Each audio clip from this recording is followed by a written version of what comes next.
Vamos a hablar. Bien, estábamos hablando ayer de complicaciones agudas de diabetes mellitus y en ese contexto la que nos quedaba por ver era la hipoglicemia, ¿cierto? Eh, entonces, hipoglicemia, yo les decía, es una complicación aguda re importante. Está siempre el susto de generar hipoglicemia, de inducir hipoglicemia por el manejo farmacológico. Y eso significa que el día de mañana, cuando ustedes manejen a sus pacientes diabéticos, ¿cierto? Las dosis de fármaco muchas veces eh, se bajan un poquito ante el riesgo de inducir hipoglicemia en el paciente, y eso obviamente tiene la repercusión de que el manejo, el control metabólico de ese paciente expresado como una hemoglobina glicada, no va a poder ser todo lo bajo que ustedes quisieran que fuera, ¿ya? ¿Cuál es el mecanismo central para explicar la hipoglicemia? Es el exceso de insulina. Ahora, ¿cómo llegamos a tener este exceso de insulina? Las posibilidades son súper variadas. Podríamos tener una dosis excesiva de insulina, ¿cierto? O de uno de estos fármacos secretagugos de insulina que ya habíamos comentado, ¿cierto? O puede ser que el paciente se administra insulina con más antecedencia, con más anticipación en relación a una ingesta. ¿Cachai? Entonces, vaya a tener efecto de insulina, no va a tener el aporte de carbohidratos, por supuesto se produce la hipoglicemia. O se administra una insulina del tipo equivocado, con una absorción más rápida, ¿cierto? Y qué sé yo, pues se desfasa el pic de insulina de la ingesta de alimentos y se produce entonces se produce la hipoglicemia. Podríamos tener también que estar asociada a una reducción en el aporte de glucosa, ¿ok? Podríamos tener un aumento de la utilización de glucosa independiente de insulina, también eso puede ocurrir, ¿ya? Por ejemplo, durante el ejercicio. Durante el ejercicio además se produce, fíjense ustedes, una sensibilidad a la insulina. Fíjense que cuando ustedes hacen ejercicio, cuando una persona cualquiera empieza a hacer ejercicio, las fibras musculares expresan GLUT por mecanismos no insulino dependientes. ¿Cachai? No se sabe así como a ciencia cierta cuál es el mecanismo, pero están metidos señales mecanosensibles, están metidos las especies reactivas de oxígeno, ciertos metabolismos mitocondriales, pero lo cierto es que cuando uno hace ejercicio, y esa es parte de los beneficios del ejercicio, de hecho, es que al haber más expresión de GLUT, ¿cierto? Y que se quedan ahí por un buen rato, ¿cachai? Se quedan ahí por un buen rato. Luego, porque durante el ejercicio la insulina baja, ¿ya? Ojo, ¿sí? Pero post ejercicio la insulina sube, la cosa es que sube y tienes una cantidad mayor de GLUT, por lo tanto, tienes una mayor sensibilidad, oye, la gata, ¿sí? Una mayor sensibilidad frente a esa insulina, ¿ok? Particularmente cuando se hace ejercicio un poquito antes de la noche, entonces la noche también favorece la mayor sensibilidad a insulina y ahí se potencia el efecto.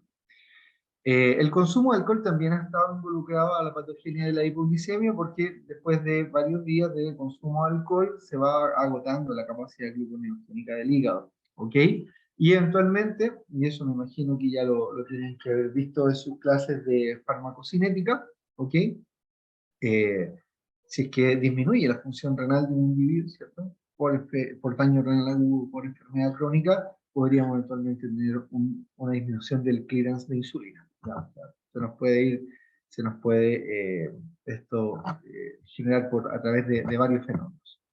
Las manifestaciones clínicas de la hipoglicemia básicamente derivan de lo que es la disminución de glucosa en el sistema nervioso central, ¿ya? Normalmente se dice que hay dos células o hay tres células que necesitan de glucosa sí o sí.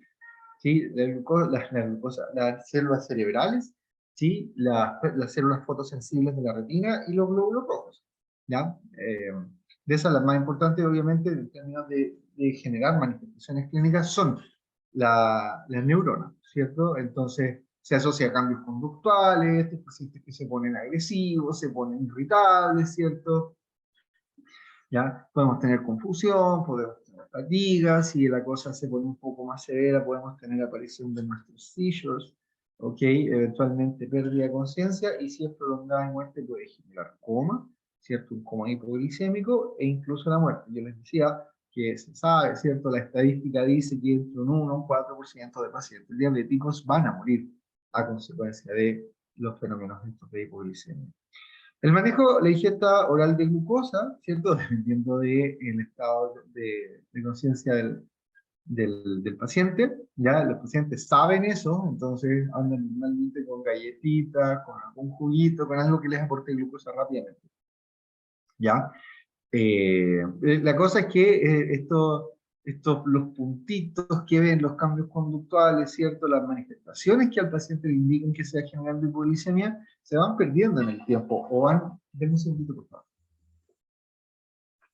¿Aló? ¿Aló?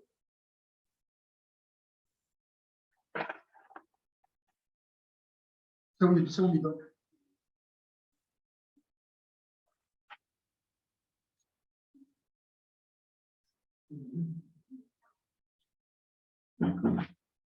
Ya, ahora sí.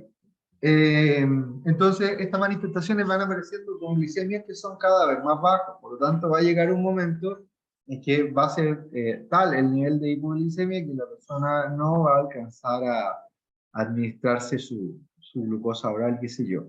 Oye, entre paréntesis, cuando ya está así como, cuando ya empiezan las manifestaciones clínicas, quizás mejor que oral, que es lo que normalmente se dice, ya, sublingual, una cucharadita de azúcar sublingual, ¿cierto? Porque nos saltamos el efecto del primer paso, eh, tiene una biodisponibilidad más rápida, ¿ya? Endovenosa para pacientes que no puedan ingerir vía oral, ¿cierto? Y eventualmente el glucagón también se podría ocupar con cuidadito, porque como obviamente si el paciente ya tiene harta insulina y usted le administra un glucagón, si el paciente eleva la glicemia, vamos a tener más secreción de insulina, por lo tanto podemos entrar en un círculo vicioso, ¿ya? Profesor, los Sí, pacientes cuando le dan esa como confusión y ese tipo de cosas, ¿el paciente después recuerda que le dio ese episodio o no lo recuerda? sí, los episodios de confusión sí. Obviamente que si después la confusión progresa a un seizure generalizado, si tenemos pérdida de conciencia, ya ahí obviamente que se alteran los fenómenos de memoria, pero el fenómeno de confusión, el cambio conductual, sí, lo borrosa, que qué sé yo, los puntitos, eso después los pacientes lo recuerdan, ¿cachai? De hecho como recuerdan, es que aprenden a identificarlo como una manifestación de hipoglicemia. Sí, esa ha sido mi pregunta. Si lo recordaba, entonces ahí lo podían como Claro. entender y actúan antes de que le dé más fuerte, algo así. Es justamente lo que le decía, porque cuando las personas se Ah, dan ya. cuenta que empiezan con esos cambios, con esas manifestaciones asociadas a hipoglicemia, rápidamente entonces saben ellos que tienen que comer su galletita, que tomar su juguito, ¿no? su cucharadita de azúcar debajo de la lengua o comérsela. ¿Mm? Ya comprendo, muchas gracias. La boca. Ya, eso en relación entonces a las complicaciones agudas en diabetes mellitus. ¿Qué pasa con las complicaciones crónicas? ¿Ya? La mayor parte de las complicaciones crónicas, y eso es lo que les tiene que quedar muy claro, la mayor parte de las complicaciones crónicas en el paciente diabético son una consecuencia del fenómeno de hiperglicemia. ¿Ya? No todo, pero la mayoría. Hoy en día se sabe que el péptido C, por ejemplo, disminuido, también eventualmente puede participar en las complicaciones, particularmente en lo que son las complicaciones microvasculares. ¿Ya? Pero como cosa general, lo que no pueden no saber es que las complicaciones crónicas asociadas a diabetes mellitus están asociadas a hiperglicemia. ¿Conocen entre paréntesis al péptido C o no? Yo antes hablaba todo el péptido C, ahora como que la pandemia me llevó a sacarlo, pero como que igual lo echo de menos. Tengo como Sí, profe. deprivación de mi conocimiento de péptido C. Sí, ya, bueno. Estoy con saudades del péptido C, diría alguien por ahí. Ya, entonces, los mecanismos a través de los cuales la hiperglicemia genera daño son cuatro, ¿cierto? Mecanismos así como que se consideran clásicos. Uno tiene que ver con que la mayor disponibilidad de glucosa genera cierto aumento en la producción de alcoholes, ¿cierto? Y eso es la vía del sorbitol o de los polialcoholes, ¿ya? Y eso genera estrés osmótico, estrés oxidativo, qué sé yo. Hay otra vía que es la vía de la exosamina, que se asocia a cambio en la expresión génica. Hay una tercera vía que es como muy clásica, que no aparece acá, pero mantuve la imagen porque está bonita. ¿Sí? Igual ayuda a entender. Hay una tercera vía que se asocia a la activación de la proteína quinasa C, y esa activación de proteína quinasa C genera difusión de endotelio, ¿cierto? Expresión de NADPH oxidasa, estrés oxidativo, vías proinflamatorias, Pero curiosamente, la última que dejo es quizás la que más me importa, que tiene que ver con esto. Habíamos conversado ya que cuando la glicemia sube, o incluso con glicemias normales, no es que cuando la glicemia solamente suba, ¿ya? La glucosa, como parte de las cosas que ocurren, se une a distintos residuos proteicos, ¿cierto? Y va glicando, decíamos nosotros, nuestras proteínas. ¿Bien? Y esas proteínas glicadas terminan formando estos AGE. ¿Qué son los AGE? Son los productos avanzados de glicación. ¿Ok? Los AGE.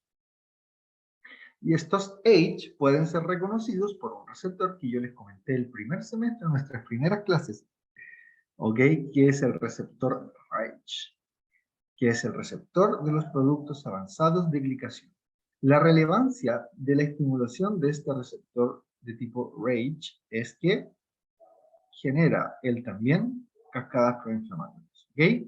Y muchas de las cosas que que yo les voy a comentar ahora, ¿cierto? Reconocen a este fenómeno inflamatorio ya como un mecanismo participante o en la génesis de la complicación o en la progresión de la complicación.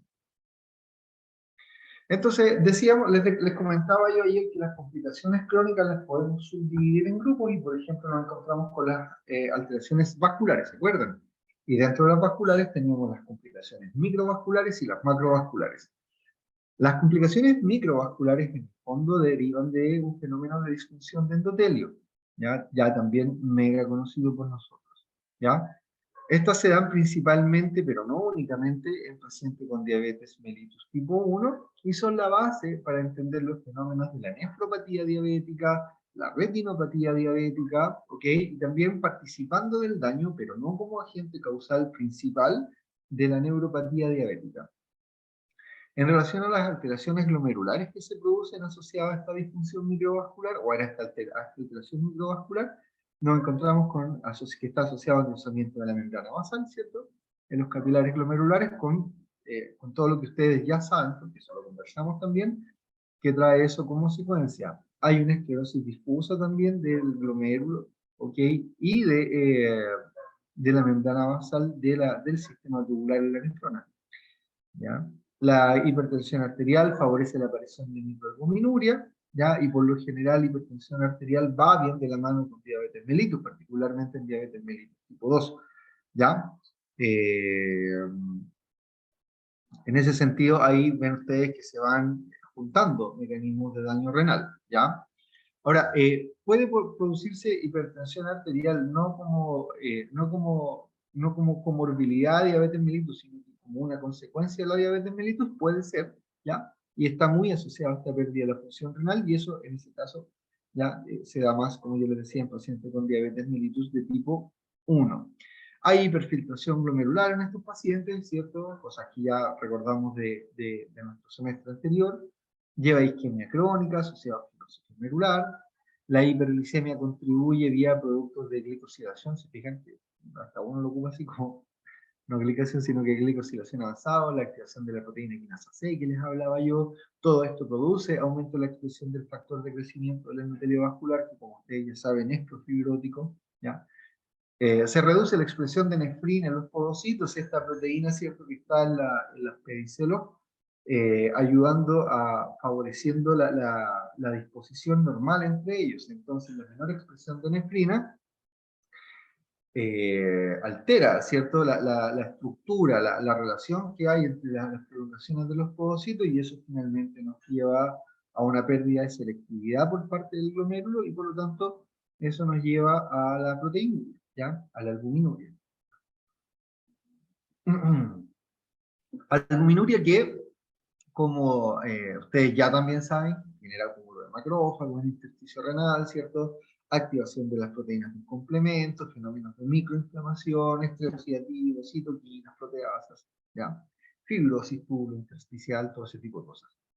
Angiotensina 2 ¿cierto? Asociado a estimulación de la síntesis de matriz. Recuerden que ella por sí sola es un agente profibrótico a nivel renal, pero además induce la expresión del factor de crecimiento del endotelio vascular, genera estrés oxidativo, genera ella por sí sola disfunción endotelial y favorece la hiperfiltración.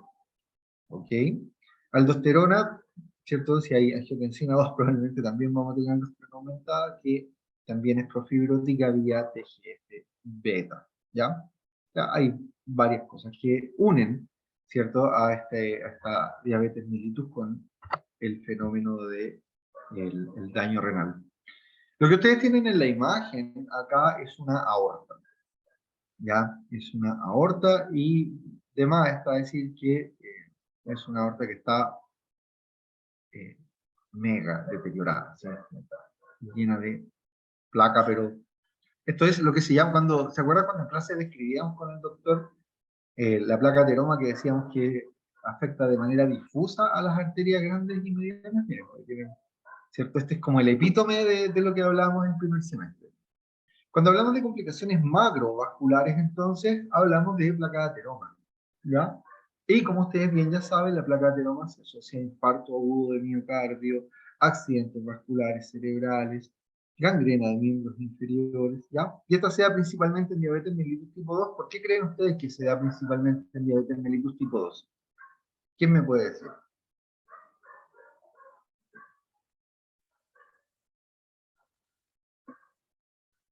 ¿Por qué se dará principalmente en diabetes mellitus tipo 2? Porque la diabetes mellitus tipo 2 también se da en contexto de obesidad. Exactamente, por cierto, tiene que ver con la historia previa, los factores de riesgo asociados a diabetes mellitus tipo 2. La obesidad visceral, la insulinoresistencia, la ingesta hipercalórica, ¿cierto? Consumo alto de grasas saturadas, etcétera, etcétera, etcétera. ¿Ya? Muy bien, muy bien. Bien ahí. Y miren qué relevante el último dato.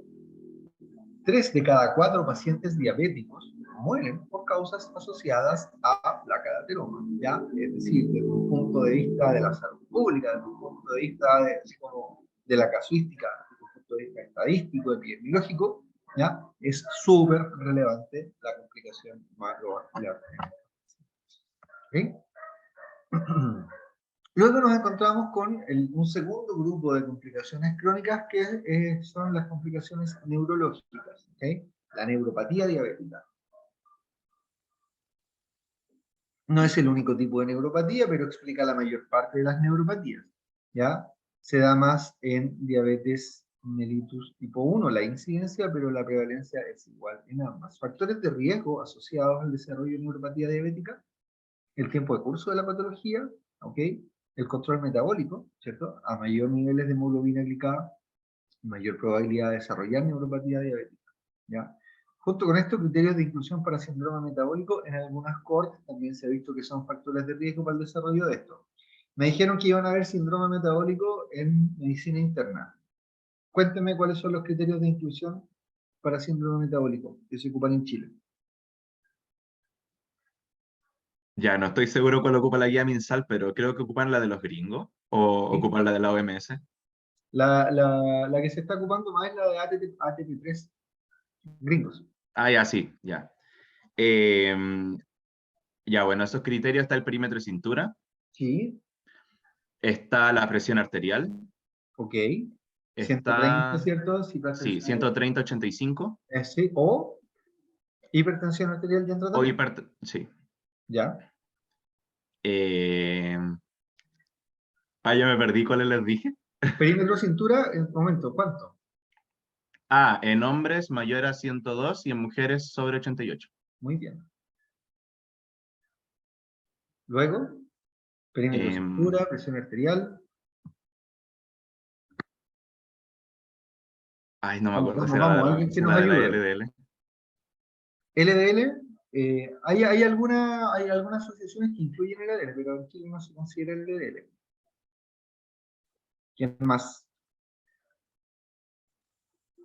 De ahí depende de depende de cuál sea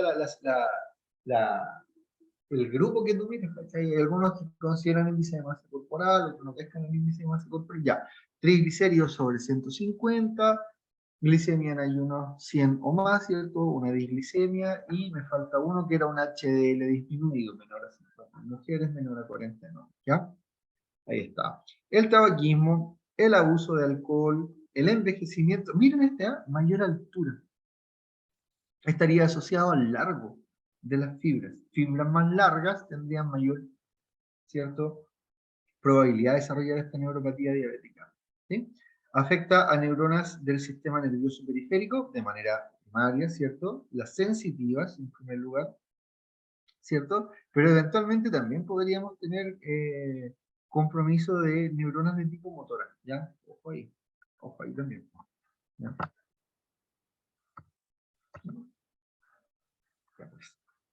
Ahí está. ¿Sí? Entonces, dos tipos de neuropatía diabética. Está la neuropatía sensitiva y está la neuropatía autonómica, aunque también podríamos tener compromiso de neuronas motoras, ¿cierto? Lo que clásicamente se considera como neuropatía diabética, está la sensitiva y la autonómica. Miren la imagen, en A, B y en C tenemos distintas presentaciones de neuropatía sensitiva, ¿ok? Son varias. La que más frecuentemente se da es la distribución que está en A. ¿Eso lo vieron en semio o en medicina interna? Entonces, a esto se le describe una distribución en guante cuando afecta al miembro superior, y se le describe una distribución en calcetín cuando afecta al miembro inferior. ¿Ya? La neuropatía diabética es súper importante porque es la responsable de los fenómenos de parestesias. ¿Qué entendemos por parestesias?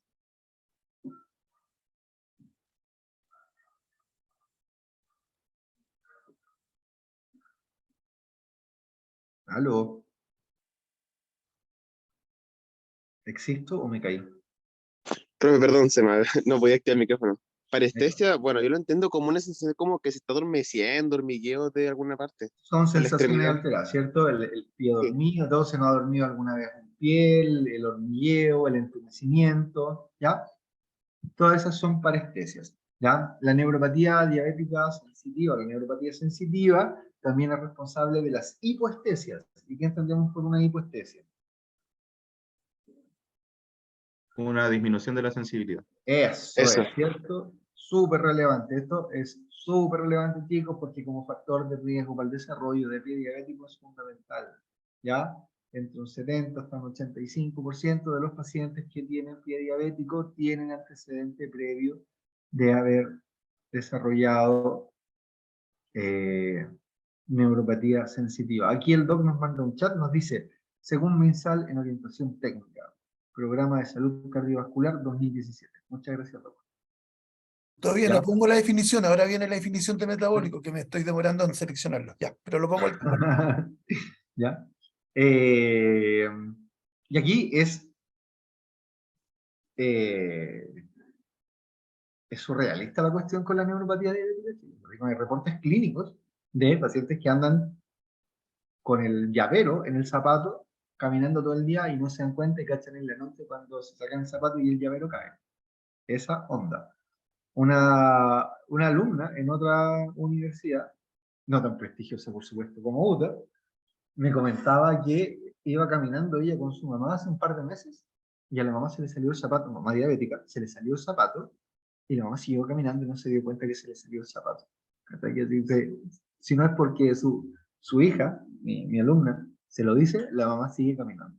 ¿Ya? Entonces, la relevancia de eso es que, claro, el paciente se hace una herida en su patita, y la patita es particularmente relevante aquí porque la patita no está tan expuesta como las manos, ¿cachai?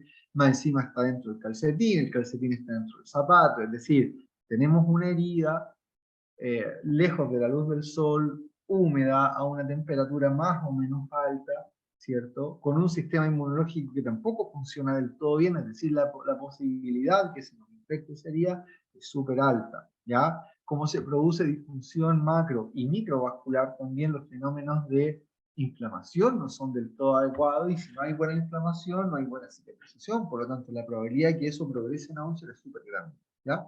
Entonces, la neuropatía diabética, chicos, por favor, de verdad, préstele mucha atención el día de mañana, ¿ok? Cortito, y Doctor. no solamente una de las lesiones más temidas fuera de la parte, en el fondo, de tejido blando, es que, perdona la expresión porque me gusta hablar fácil, comienzan a comerse el hueso. O sea, estos pacientes no solamente tienen la tremenda herida, el tremendo foco séptico en partes blandas. O sea, se genera osteomelitis, se generan un montón de cosas y créanme que no hay sensibilidad. Yo no sé si usted sabe, iba a hacer un comentario que después me arrepentí, pero lo voy a hacer ahora. Yo soy diabético y resulta que me acordé ahora cuando comenzó la clase que tenía que ponerme la insulina, porque como obviamente uno cambia los sistemas, y yo tengo neuropatía diabética, y la verdad es que uno no siente nada. O sea, te puedes quemar, te puedes pegar, típico que tengo heridas porque pese a no debiera hacerlo, ando pata pelada y me pego, y de repente mi hija o alguien, porque me gusta andar pelada, me dice, oye, ¿tenés sangre? Y no me di ni cuenta, y me saqué un pedazo de dedo, o sea, no un pedazo grande por suerte, pero, y eso después se demora un mes o más en quitarse. Antes cuando no tenía el problema, tú te pegabas y tenías una heridita, te dabas cuenta, te cuidabas y realmente es impresionante. O sea, uno no piensa que es así, pero es así. Y más encima es una neuropatía que duele. Entonces, duele espontáneamente. O sea, se pierde en el fondo el dolor como mecanismo protector, lo cual es re importante, pero para el paciente también es malo porque duele. Entonces, Aparece como dolor crónico. es un dolor crónico y te puede dar en cualquier lado y bastante intenso. Ya, ese era mi comentario. Y les Eso. dejé en el chat la definición según el Sí, programa. ahí la vimos. Muchas gracias. Oiga, Era. cuídese, no ande a patapelar en la casa. No, sí sé, pero bueno, pero sí, es un Ya, comentario, pero para que vean que todos los médicos somos seres humanos también. Ya, sí, claro, somos qué dioses. bien. Ya. Ya, Ya. chicos. Profesor, tengo Ah, dos preguntas. a ver. ¿Cuánto es la incidencia más o menos de que, a ver, un paciente que tenga diabetes mellitus, cuánto usted puede decir que ya va a desarrollar neuropatía diabética? ¿A cuánto, por así decirlo? No sé si entendió la pregunta. ¿Qué porcentaje de los pacientes diabéticos van a desarrollar neuropatía diabética? Eso mismo. Ya. Mira, yo no tengo el dato, pero porque depende mucho del control. Mira, la gracia es desconocer estas complicaciones y que todas estas complicaciones son prevenibles. O sea, prevenibles, no 100%, Hasta obviamente, cierto punto, ¿cierto? pero Se puede dependen del control. Entonces, si tú quieres, yo puedo preguntar cuánto, en algún momento en el hospital o en cualquier lado, cuántas amputaciones se producen por pie diabético, y yo te puedo decir al tiro que es un problema frecuente. O sea, tú preguntas cuál es la causa más frecuente de amputaciones, ya sea de ortejo o de pie, o de ojo, también puede haber neuropatía diabetes en relación a extremidades superiores. Yo digo, sobre todo inferiores, o lejos, más frecuente en inferiores, en el fondo es la causa más frecuente, el pie diabético. O sea, lejos. Entonces, causa de amputación, lejos, el pie diabético como causa. O sea, es frecuente. ¿Ya? Cifra exacta, yo creo, depende mucho del control, por lo tanto, yo creo que nadie la tiene así como... Sí, yo tampoco, de como lo que he leído de neuropatía diabética, así como que nadie lo tiene, el pero yo creo porcentaje de pacientes que...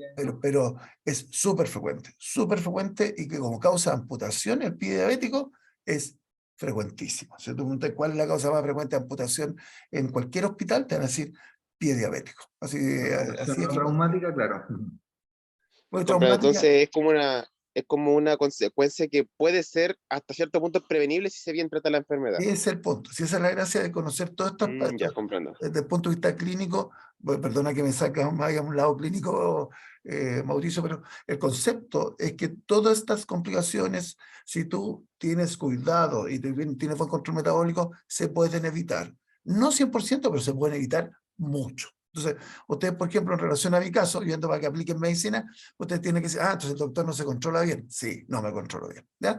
Pero cachen la idea porque implica eso, implica que no está bien controlado y que progresó la enfermedad. Un diabetes bien controlado teóricamente va a progresar menos o simplemente no va a tener la patología, así de simple. ¿Ya?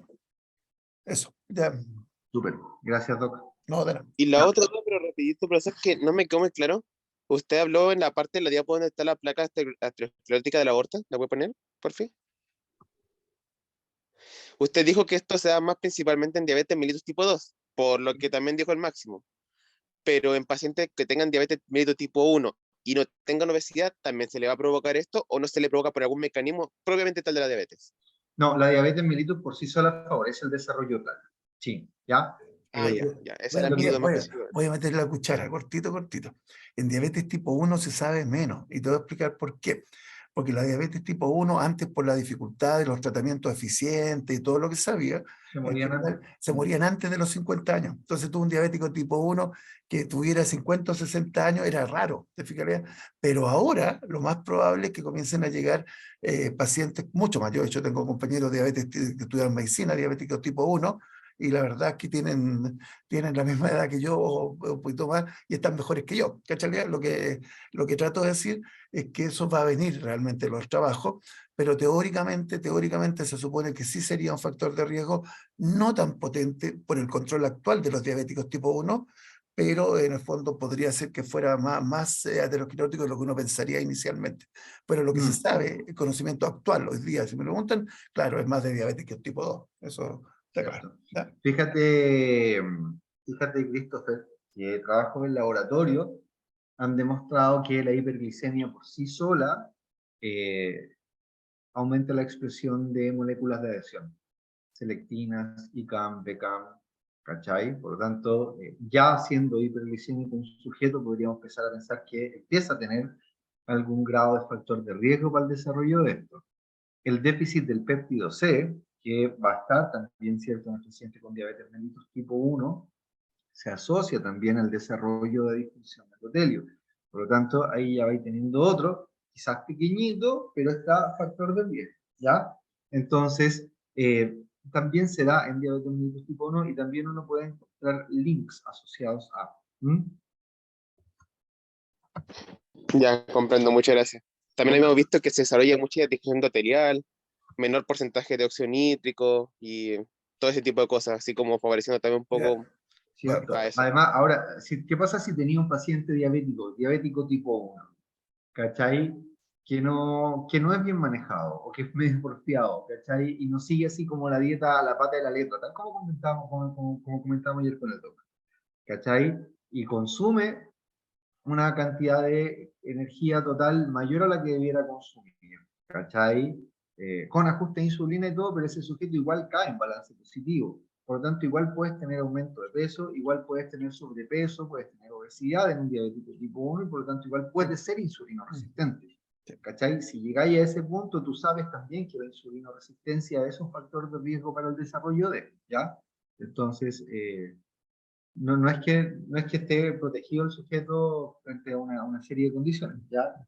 Como te digo, vais sumando factores de riesgo que, claro, en el papel, uno podría decir que el paciente diabético tipo 1 es más, entre comillas, limpio en términos de factores de riesgo que el diabético tipo 2, pero la experiencia nos dice que no, porque no están así. Doc, algo iba a decir usted.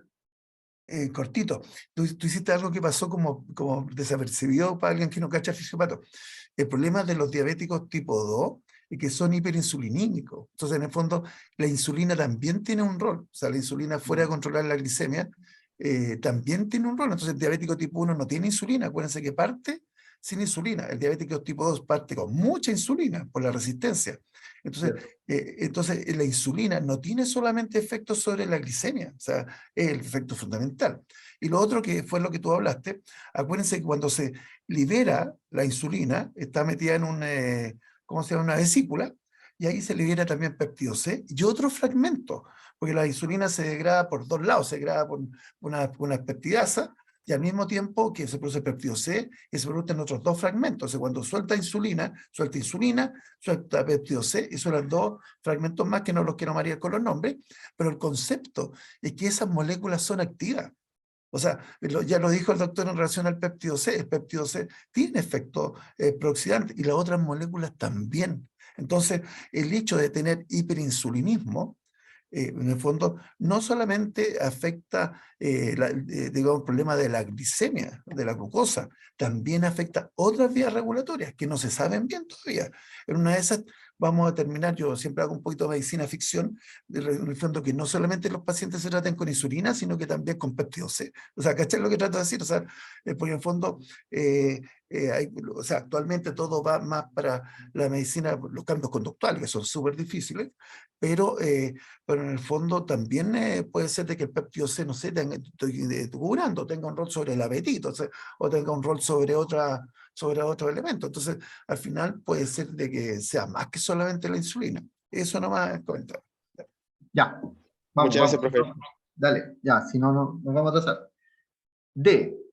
Lo que tenemos en D es neuropatía, distribución de neuropatía autonómica, ¿ya? Entonces, y claro, obviamente no hay una distribución, sino que lo que vemos ahí es que cuando tenemos un paciente con neuropatía autonómica, la manifestación clínica va a depender de cuál sea el sistema afectado, ¿ok? Taquicardias cuando afecta al corazón, vaciamientos gástricos retardados o acelerados cuando afecta el estómago, episodios de hipermotilidad, eventualmente episodios de hipomotilidad a nivel intestinal, ¿cierto? Cuando hablemos de mecanismos de diarrea, vamos a hablar de esto. Incontinencia urinaria, ¿ok? Que aumenta aún más el riesgo de ITU. Recuerden que la glucosuria también obviamente favorece el riesgo de ITU si el paciente está con niveles del SGLT2 más todavía, ¿ya? Disfunción eréctil, en el caso de los hombres, ¿cierto? Sequedad vaginal eventualmente en el caso de las mujeres, ¿ya? Entonces ahí es como mucho más variable la manifestación clínica. Me parece que esa es la última, efectivamente. No sé si tienen alguna otra duda, chicos, en relación a esto.